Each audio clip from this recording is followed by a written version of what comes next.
Hello everyone, I welcome you all in today's video on the storage condition. Storage condition means what? Climatic condition or general storage condition on which a product is stored. ठीक है, एक ऐसा temperature और ऐसी condition कि जिस condition में हम प्रोडक्ट को स्टोर करते हैं तो उसको हम स्टोरेज कंडीशन कहते हैं। जैसे कि आइसक्रीम, कोल्ड ड्रिंक्स जो रहते हैं हम उसे डीप फ्रीजर में रखते हैं। फार्मास्यूटिकल प्रिपरेशन आपने इंजेक्टेबल देखा होगा, एंटीबायोटिक्स वायल्स देखे होंगे तो उसको हम एंटीबायोटिक इंजेक्टेबल प्रिपरेशन देखे होंगे आपने कि वो रेफ्रिजरेटर में रखा जाता है। कुछ प्रोडक्ट ऐसे होते हैं कि जिसमें स्टोरेज कंडीशन लेबल पे मेंशन की जाती है कि in between 25 to 30 degree, in cold place, in warm place, in cool place. तो इसका मीनिंग क्या होता है? कूल प्लेस मीन कौन सा टेम्परेचर, कंट्रोल टेम्परेचर यानी कौन सा टेम्परेचर। रेफ्रिजरेटर में हमने वो प्रोडक्ट नहीं रखा तो वो स्पॉइल हो जाएगा, खराब हो जाएगा। तो ये जो स्टोरेज कंडीशन है वो क्या है, ये इस वीडियो में हम देखेंगे। इंपॉर्टेंस अगर हम देखेंगे स्टोरेज कंडीशन का तो बेसिकली हम सबको पता है कि storage condition in case of food also है ना। घर में जो हम खाना बनाते हैं वो खाना भी अगर हमने प्रॉपर टेम्परेचर में नहीं रखा तो वो क्या हो जाएगा, स्पॉइल हो जाएगा, खराब हो जाएगा। तो हो जाएगा, इसलिए हमें स्पॉइल ना हो, वो फूड खराब ना हो, इसलिए हम क्या करते हैं, उसको प्रॉपरली स्टोरेज कंडीशन उसकी मेंटेन करते हैं कि सो दैट वो फूड खराब ना हो। उसको हम रेफ्रिजरेटर में रखते हैं, है ना। फार्मास्यूटिकल प्रिपरेशन जो होते हैं कि उसमें जो लेबल पे स्टोरेज कंडीशन दी हुई रहती है वो हमें मेंटेन करनी होती है सो दैट कि वो प्रोडक्ट खराब ना हो। Various product like food product, pharmaceutical product, then various beverages also we have to maintain temperature for that preparation। अगर उस टेम्परेचर में वो प्रोडक्ट नहीं रखा गया तो वो खराब हो जाएगा। ठीक है, तो यही जो टेम्परेचर है कि जो warm temperature, cool temperature, control temperature है वो एग्जैक्टली क्या होता है, कितना टेम्परेचर होता है वो हम देखेंगे। तो let's start the video. See the term freezer यानी क्या कि we have to keep that product in the freezer और फ्रीजिंग टेम्परेचर। तो ये फ्रीजिंग टेम्परेचर, फ्रीजर टेम्परेचर कौन सा है? सी टेम्परेचर -20, फ्रीजर में कितना टेम्परेचर रहता है? टेम्परेचर -25 डिग्री टू -10 डिग्री, इतना अगर टेम्परेचर है तो उस कंडीशन को हम कहेंगे freezer.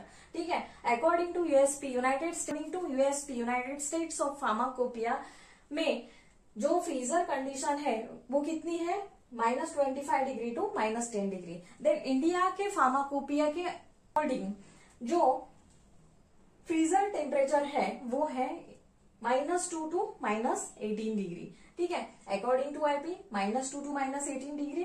Then USP -25 to -10 degree. In between that अगर टेम्परेचर है तो वो है freezer temperature. In a deep freezer यानी कितना टेम्परेचर होता है? -15 डिग्री। डीप फ्रीजर जो डीप फ्रीजर रहता है, डीप फ्रीजर का टेम्परेचर कितना रहता है? डीप फ्रीजर का टेम्परेचर होता है -15 डिग्री। देन कोल्ड प्लेस यानी वहां टेम्परेचर कितना होगा? कोल्ड प्लेस यानी 2 to 8 डिग्री सेल्सियस अगर टेम्परेचर है, लेस देन 8 डिग्री अगर टेम्परेचर है तो उस प्लेस को हम कहेंगे कोल्ड प्लेस। ठीक है, कितना टेम्परेचर? 2 to 8 डिग्री और लेस देन 8 डिग्री टेम्परेचर अगर एक प्लेस का है तो उसको हम कहेंगे कोल्ड प्लेस। इन ए रेफ्रिजरेटर में टेम्परेचर कितना होता है?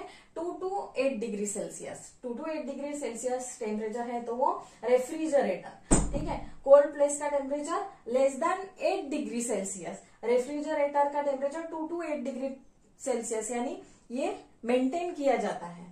कूल टेम्परेचर यानी according to IP temperature 8 to 25 degree Celsius centigrade और सेल्सियस टेम्परेचर अगर है तो उसको हम कहेंगे cool temperature according to IP. According to ESP अगर टेम्परेचर 8 to 15 डिग्री है तो उसको हम कहेंगे cool temperature. Then room temperature आपने देखा होगा। रूम टेम्परेचर यानी एग्जैक्टली कितना टेम्परेचर? रूम टेम्परेचर यानी एग्जैक्टली कितना टेम्परेचर? रूम टेम्परेचर यानी prevailing the temperature प्रीवैलिंग the working area यानी जो हमारा रूम टेम्परेचर रहता है, वर्किंग एरिया का टेम्परेचर है वो इन बिटवीन 25 to 30 डिग्री, जिसको हम रूम टेम्परेचर कहते हैं। ठीक है, इतना अगर टेम्परेचर होगा तो वो रहेगा room temperature. Then warm temperature यानी temperature in between 30 to 40 degree. 30 to 40 degree temperature है रूम टेम्परेचर से अगर ज्यादा है, लेकिन कितना ज्यादा, इन बिटवीन 30 to 40 अगर वो टेम्परेचर है तो उसको हम कहेंगे वार्म टेम्परेचर। एक्सेसिव हीट आपने सुना होगा word, most of the time excessive heat हम यूज करते हैं। एक्सेसिव हीट यानी कितनी हीट, टेम्परेचर अबव 40 डिग्री अगर है तो उस कंडीशन को हम एक्सेसिव हीट कहेंगे। क्या कहेंगे, इतना मेंटेन किया जाता है, कंट्रोल्ड किया जाता है, कंट्रोल किया जाता है। ड्राई प्लेस यानी क्या होता है, ड्राई प्लेस यानी ऐसा प्लेस की जिसमें ह्यूमिडिटी जो है ये average relative humidity not exceeding 40 degree. Dry place यानी यहाँ पे एवरेज रिलेटिव ह्यूमिडिटी जो है वो नॉट एक्सीडिंग 40 डिग्री है, 40 डिग्री से ज्यादा एवरेज रिलेटिव ह्यूमिडिटी उस प्लेस में नहीं है तो वो प्लेस जो है हम ड्राई प्लेस कहेंगे। ठीक है, तो इस तरह से डिफरेंट टर्म्स जो हम यूज करते हैं टेम्परेचर डिफाइन करने के लिए, टेम्परेचर के लिए, तो वो टर्म्स यानी कितना टेम्परेचर, ये हमने आज की वीडियो में देखा है। तो हम इंपॉर्टेंस देखेंगे स्टोरेज कंडीशन का। क्या ये प्रॉपर स्टोरेज कंडीशन का इंपॉर्टेंस क्या होता है, ऐसा क्यों बताया गया है कि इतना टेम्परेचर यानी यही कंडीशन है, अगर वो मेंटेन नहीं होगा तो क्या होगा। देखो, see here the room temperature 25 to 30 degree, ठीक है, एंड हियर इज गिवन की कंट्रोल रूम टेम्परेचर यानी 15 to 30 डिग्री। 25 to 30 अगर है तो वो रूम टेम्परेचर है, 15 to 30 है तो कंट्रोल रूम टेम्परेचर है। ऐसा क्यों एग्जैक्टली बताया गया है, इसका इंपॉर्टेंस क्या है।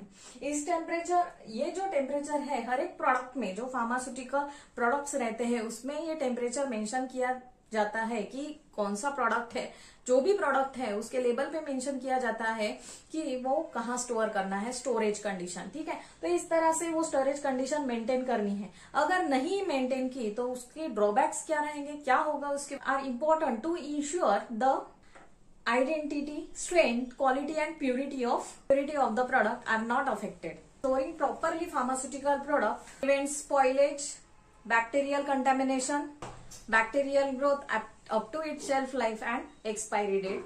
Very, very important. If you like this video, then do not forget to like, share and subscribe this channel to get notification for more updated video. Thanks for watching.